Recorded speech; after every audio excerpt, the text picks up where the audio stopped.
I thought I'd give you a quick little update here. This is the bed, if you remember, that we did the Japanese beetle experiment on.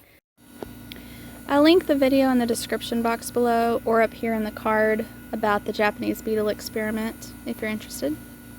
Took those thousands and thousands of Japanese beetles that we kind of fermented, I guess you could say, and we spread that out into this bed, and we planted green beans in it and some carrots, but our chickens keep scratching the carrot seeds out. Anyhow, we have a few carrots coming up, but I just wanted to give you this quick little update so you can see just how it's doing. The green beans are growing very well. This is the other side of it.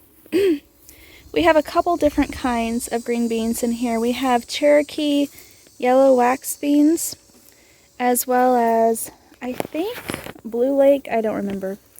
Anyway, but that whole side there is the Cherokee yellow wax. And you can see there's some carrots, some carrot tops here, down here, and there's some there. But the Japanese beetle stuff, it did not keep, any pest away, which I didn't think that it would. I was hoping it would, but I didn't. I think we have grasshoppers eating on these leaves, and I've also seen some bean leaf beetles eating on the leaves as well. But I did spray that. I did spray them lightly with neem oil spray, and since then, it's been about a week ago, and since then I haven't seen anything on it, so hopefully, that took care of that. Oh, look here. Nope.